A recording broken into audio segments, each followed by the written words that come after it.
Mi esposa Clarisa describía mi supuesta incapacidad en la intimidad a sus mejores amigas mientras yo estaba de pie, a menos de 2 metros sosteniendo una bandeja de quesos importados de 800 pesos. Me quedé inmóvil tras la pesada puerta de madera de nuestra cocina en Santa Fe, escuchando el sonido rítmico de su risa, esa risa melódica y afilada que antes me parecía encantadora y que ahora sonaba como una sierra eléctrica cortando mi dignidad. Clarisa les decía a Jocelyn y a Thalía que estar conmigo era como intentar encender un coche con la batería muerta en una mañana helada de la Ciudad de México. Dijo que yo tenía el entusiasmo de un cachorro de Golden Retriever, pero la habilidad técnica de un niño pequeño. Escuché a Jocelyn preguntar entre risitas si al menos intentaba ser romántico. Clarisa soltó un bufido despectivo y respondió que mi idea del romance era comprarle un manual de ingeniería civil sobre la construcción de puentes y esperar que ella se sintiera impresionada por la integridad estructural de mi amor. La sala estalló en una nueva oleada de carcajadas que atravesaron la puerta y se clavaron en mi pecho. Miré la bandeja de quesos en mis manos. Había pasado 1 hora buscando ese cheddar envejecido específico que a ella le gustaba, cortándolo en cubos perfectos y uniformes, usando la precisión que mi profesión me exigía. Me di cuenta de que estaba apretando la bandeja con tanta fuerza que mis nudillos estaban blancos. Clarisa continuó su actuación. Les contó sobre la técnica de la lista del supermercado.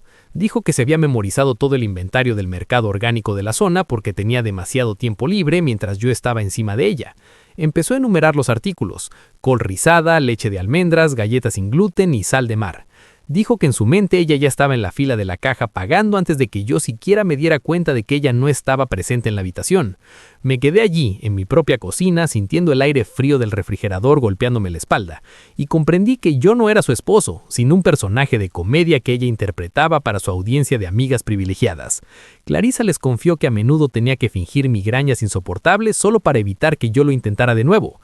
Dijo que yo era dulce pero completamente ineficaz. Usó la palabra ineficaz con una pausa prolongada, saboreando el insulto. Miré el suelo de loseta blanca y pensé en los 6 años que llevábamos casados. Cada recuerdo de nuestra intimidad, cada momento que yo consideraba sagrado era ahora una mentira. Cada sonrisa que me dio en la habitación era solo una máscara. No entré de inmediato. Esperé a que el silencio se volviera incómodo. Escuché a Jocelyn susurrar mi nombre, preguntando dónde estaba. Clarisa le dijo que se relajara, que probablemente yo estaba en el garaje mirando mis preciosos planos y suspirando por un perno bien apretado. En ese momento entendí que mi carrera como ingeniero civil, el trabajo que pagaba ese departamento de lujo y sus viajes a Miami, también era el remate de sus chistes. Finalmente empujé la puerta y caminé hacia la sala. Puse la bandeja de quesos en la mesa de centro con una calma que me sorprendió a mí mismo. Noté que el teléfono de Clarisa estaba boca arriba en el sofá. Una notificación iluminó la pantalla. Era un chat grupal titulado Los archivos de Jorge. Vi una miniatura de una foto. Era yo, durmiendo en el sofá con una mancha de café en la camisa. El mensaje de Clarisa decía: la bestia está en su hábitat natural, ineficaz incluso en sus sueños. Sentí un nudo frío y duro formándose en mi estómago, pero no miré el teléfono directamente. Miré a Clarisa. Ella me sonrió, la misma sonrisa que usó en nuestras fotos de boda, y me dijo que el queso se veía delicioso. Me pidió, con ese tono de voz aterciopelado que usa cuando quiere algo, si podía traer más vino de la cava. Asentí y no hablé. No quería que escuchara el temblor en mi voz ni el sonido de la estructura de mi mundo colapsando. Regresé a la cocina y me apoyé sobre el fregadero. Comprendí que mi vida entera era un escenario y yo era el único que no conocía el guión. Mi esposa no solo me faltaba el respeto, me estaba borrando sistemáticamente frente a su círculo social. Al día siguiente, Clarisa actuó como si la noche anterior hubiera sido una celebración de nuestro amor. Preparó panqueques, tarareó una canción y me preguntó si quería ir a caminar por las lomas. Le dije que tenía que ir a la oficina para revisar las pruebas de carga del nuevo paso a desnivel en el centro. Era mentira. No fui a la oficina, fui a la sucursal de nuestro banco. Me senté en el auto, en el estacionamiento, y revisé el estado de cuenta de nuestra cuenta conjunta en mi teléfono. Noté una serie de retiros que no reconocía.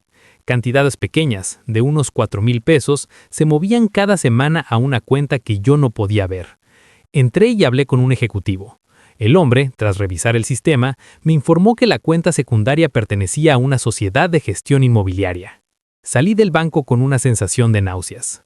Regresé a casa y encontré a Clarisa en el pasillo.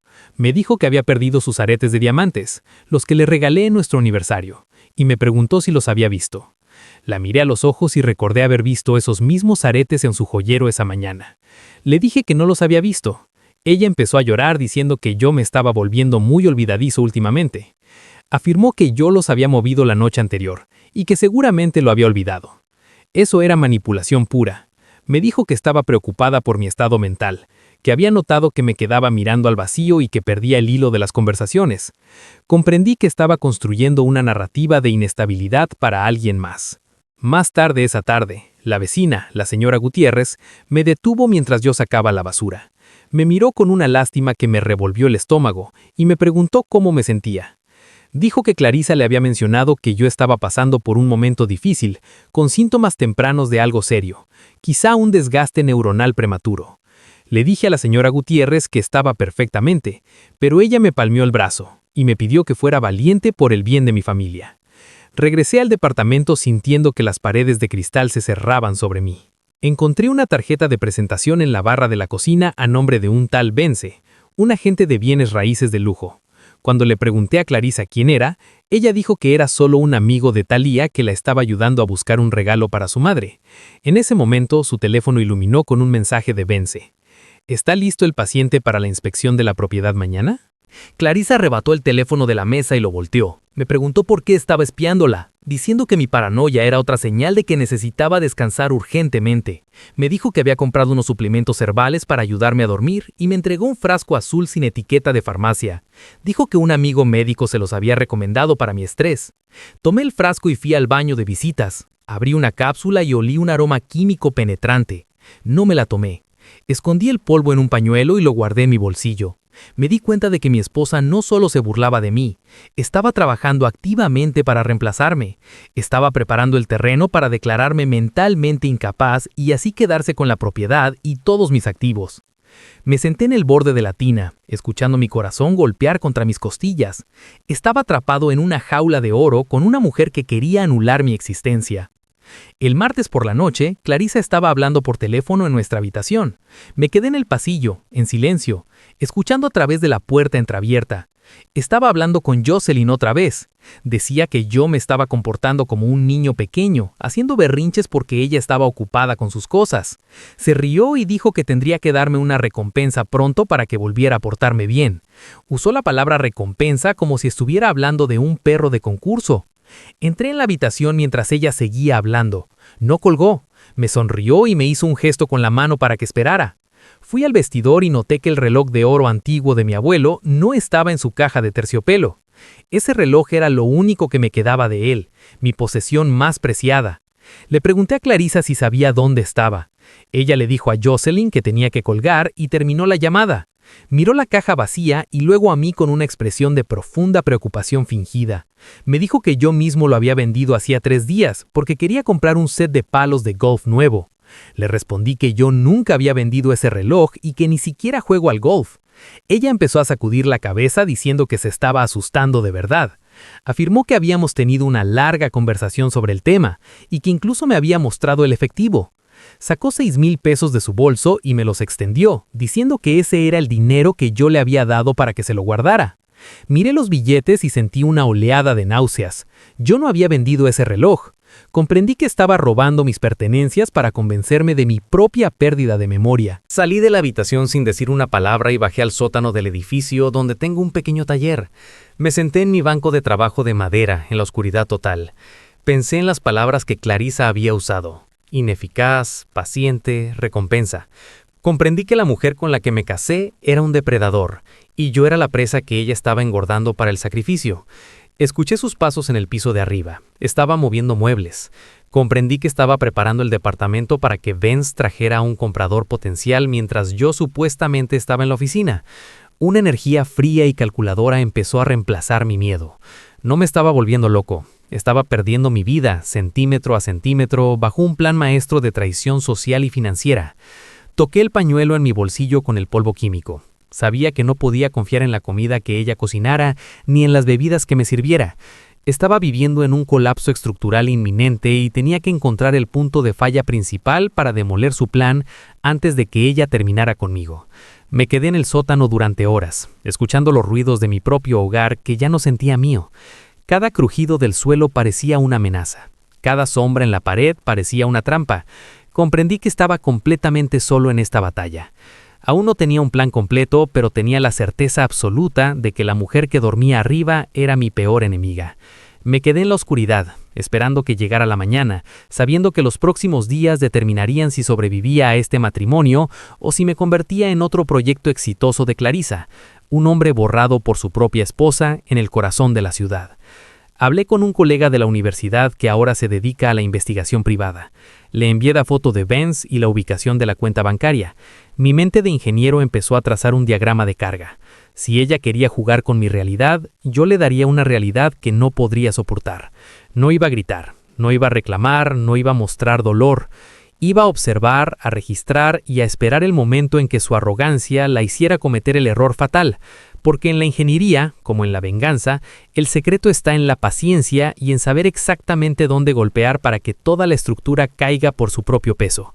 Clarisa creía que yo era ineficaz, pero estaba a punto de descubrir lo que sucede cuando un hombre que construye puentes decide que es hora de quemar uno. Me levanté a las 5 de la mañana con el peso de una rescisión tomada en la oscuridad. El silencio en nuestro departamento de Santa Fe era sepulcral, solo interrumpido por la respiración rítmica y falsa de Clarisa en la habitación contigua. Tomé el frasco azul, envolví una de las cápsulas en un pañuelo de seda y me dirigí a un laboratorio privado en la zona industrial de Vallejo. Pagué el triple por un análisis químico de urgencia. No necesitaba que me dieran una receta, necesitaba que me dieran pruebas de una ejecución silenciosa. El técnico, un hombre de mirada cansada tras unos lentes gruesos, me pidió que regresara en 4 horas. Esas 4 horas las pasé sentado en mi auto, a 2 cuadras de la oficina de Benz, el agente inmobiliario que Clarisa había presentado como un simple amigo de una conocida. Desde mi posición, con la precisión de quien vigila el fraguado de una columna de soporte, observé la llegada de Benz a las 8:45. Bajó de un sedán alemán color plata, vistiendo un traje que costaba más que mi hipoteca mensual. No parecía un vendedor de casas, parecía un hombre que ya se sentía dueño de algo que no le pertenecía. Registré su llegada con la cámara de mi teléfono, anotando el número de placa y la hora exacta. A las 9 en punto regresé al laboratorio. El técnico me entregó un sobre sellado. El reporte indicaba que la cápsula azul contenía una dosis masiva de un sedante potente mezclado con un antipsicótico de uso restringido. Me explicó que esa combinación, en un adulto sano, no buscaba curar nada. Buscaba inducir un estado de letargia extrema, pérdida de memoria a corto plazo y una confusión mental que cualquier observador externo calificaría como demencia. Guardé el reporte en mi maletín y me dirigí a mi oficina, pero no para trabajar en los planos del paso a desnivel. Abrí un archivo encriptado en mi computadora personal que titulé Análisis de carga crítica. Comencé a vaciar cada detalle de la última semana. Registré la fecha en que mis llaves desaparecieron, el robo del reloj de mi abuelo y las palabras exactas que Clarisa usó para hacerme dudar de mi cordura frente a los vecinos. Llamé al banco y solicité el historial completo de nuestra cuenta conjunta de los últimos 3 años, exigiendo una auditoría de cada transferencia a cuentas de terceros. El gerente, un viejo conocido, me prometió enviar los documentos cifrados antes del mediodía. Un ingeniero debe ser preciso. Un ingeniero no puede dejar que la emoción interfiera con el cálculo de la estructura, y mi estructura estaba siendo atacada desde los cimientos. Regresé a casa a la hora del almuerzo, entrando sin hacer ruido. Encontré a Clarisa en la cocina, tarareando una melodía mientras servía un vaso de jugo de naranja. Ella no me escuchó. Vi cómo sacaba del cajón de los cubiertos el pequeño frasco blanco y vertía un polvo fino en el vaso. No sabía que yo estaba observando su reflejo en la superficie de acero inoxidable del tostador de pan. Su rostro, que siempre me pareció la definición de la pureza, estaba contraído en una mueca de concentración absoluta, casi profesional. Cuando entré formalmente a la cocina, ella ocultó el frasco con una rapidez asombrosa y me recibió con una sonrisa radiante. Me entregó el vaso diciendo que me veía pálido, que el jugo me daría la energía que me faltaba. Caminé hacia la ventana que daba a los rascacielos de la ciudad, fingiendo admirar la vista. Esperé a que ella se distrajera revisando el horno y vertí el líquido en el macetón de un helecho que ya estaba muriendo en la esquina. Dejé el vaso vacío sobre la barra y le agradecí con un beso en la mejilla que me supo a ceniza. Noté una carpeta de cuero sobre la isla de la cocina con la etiqueta «Seguro de vida». Esperé a que ella subiera a cambiarse para ir a su clase de pilates y abrí el archivo. Lo que encontré me detuvo el pulso. Era una solicitud de póliza de vida por $1 millón a mi nombre, con una cláusula de doble indemnización en caso de muerte accidental. La firma al pie de la página era una imitación perfecta de la mía.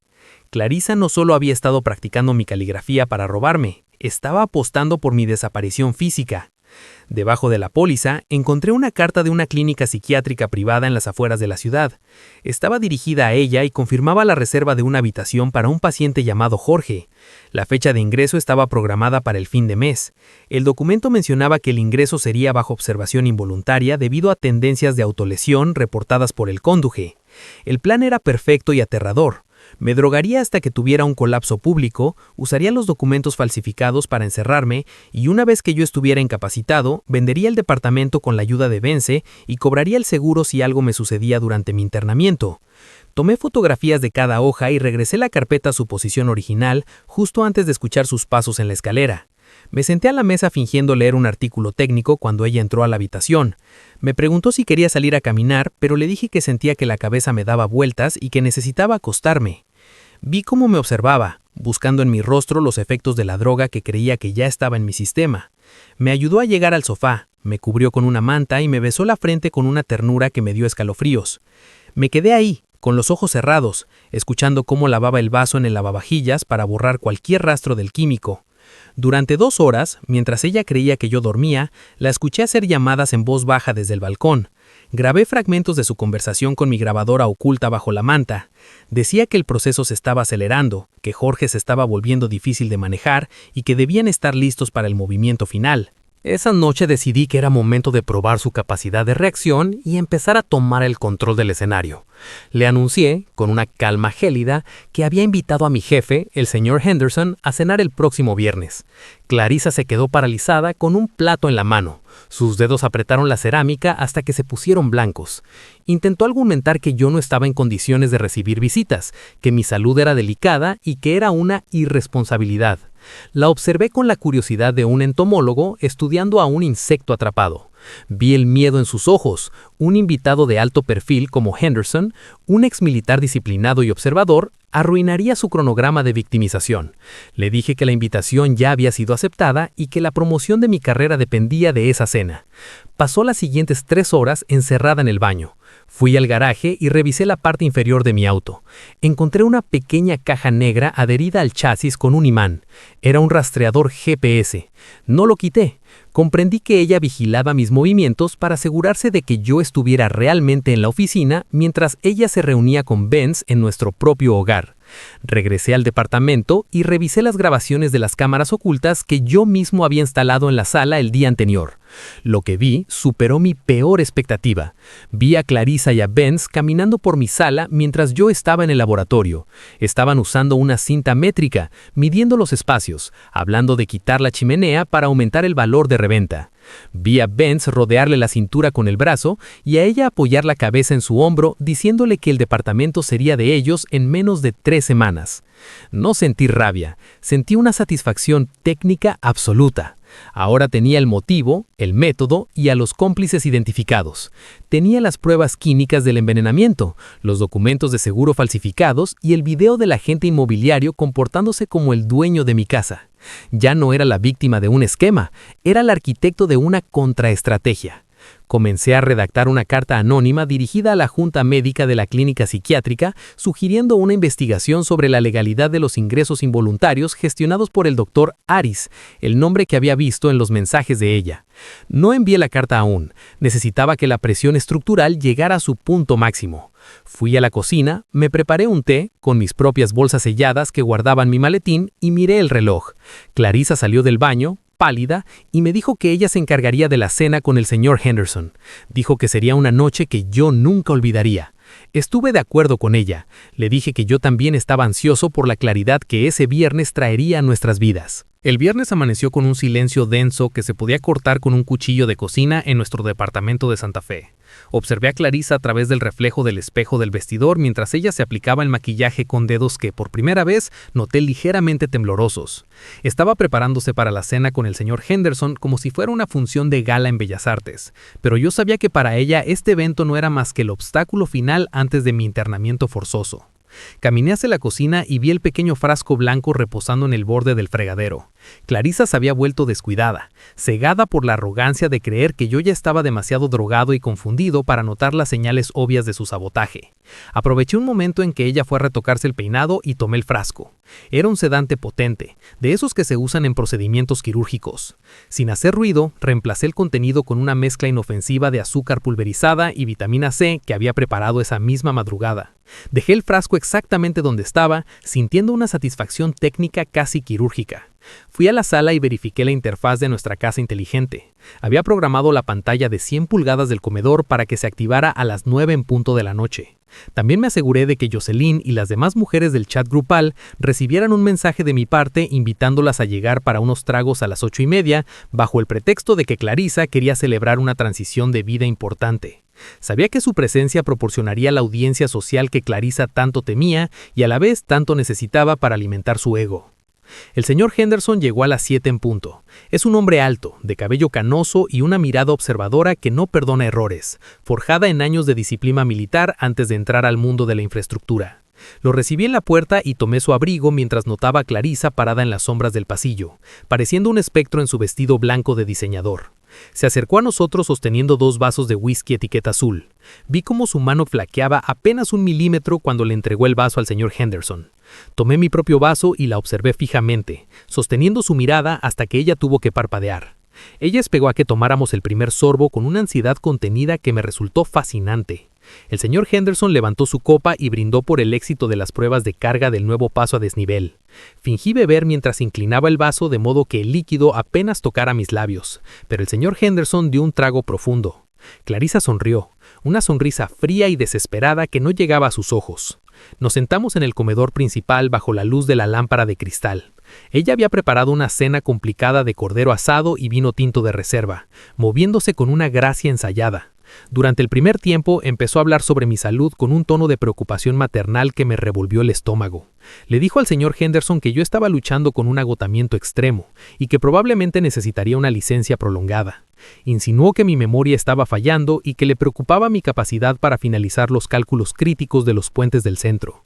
El señor Henderson me miró a mí y luego a Clarissa, permaneciendo en un silencio sepulcral que ella interpretó erróneamente como aceptación. El timbre sonó exactamente a las 8:30, interrumpiendo el relato de Clarissa sobre un supuesto episodio de confusión que yo nunca tuve. Ella palideció, preguntando quién podría ser a esa hora. Me levanté con calma y le dije que me había tomado la libertad de invitar a sus mejores amigas para que nos acompañaran en un brindis especial. Jocelyn, Thalia y las demás entraron al comedor vestidas para una fiesta, pero se detuvieron en seco al ver la figura imponente del señor Henderson. La atmósfera se volvió eléctrica. Clarissa estaba atrapada entre su necesidad de mantener las apariencias frente a su círculo social y el miedo creciente de que su esquema se estuviera desmoronando frente a su jefe. Esperé hasta que el reloj marcó las 9. Me puse de pie, pedí la atención de todos y apagué las luces principales del comedor. Dije que quería mostrar un tributo visual a la dedicación de Clarissa hacia nuestro matrimonio y hacia mi bienestar personal. Presioné un botón en mi teléfono y la pantalla gigante en la pared cobró vida. La primera imagen no fue una foto de nuestra boda, sino una captura de pantalla en alta resolución del chat grupal titulado Los archivos de Jorge. El comedor quedó sumergido en un silencio gélido, mientras todos leían las palabras que Clarissa había usado para humillarme. Vieron las fotos que me tomó mientras yo dormía, acompañadas de burlas sobre mi virilidad y mi inteligencia. Luego comenzó el video. Era la grabación de Clarissa y Vince en nuestra propia sala, captada por mis cámaras ocultas. El audio era nítido. La voz de Clarissa llenó la habitación, describiendo con lujo de detalle su plan para internarme en la clínica del Dr. Ayres y vender el departamento a mis espaldas. Vi a Jocelyn dar un paso atrás, alejándose de Clarissa como si fuera un cadáver. Vi al señor Henderson dejar su vaso sobre la mesa con un golpe seco que sonó como un disparo. La pantalla cambió de nuevo para mostrar el reporte del laboratorio privado sobre las cápsulas azules. Leí en voz alta los nombres de los sedantes y los antipsicóticos que ella me había suministrado. Expliqué cómo la mezcla estaba diseñada para inducir una demencia artificial. Finalmente, mostré la póliza de seguro de vida falsificada y la carta de reserva de la clínica psiquiátrica. Clarissa intentó gritar, pero de su garganta solo salió un gemido ahogado.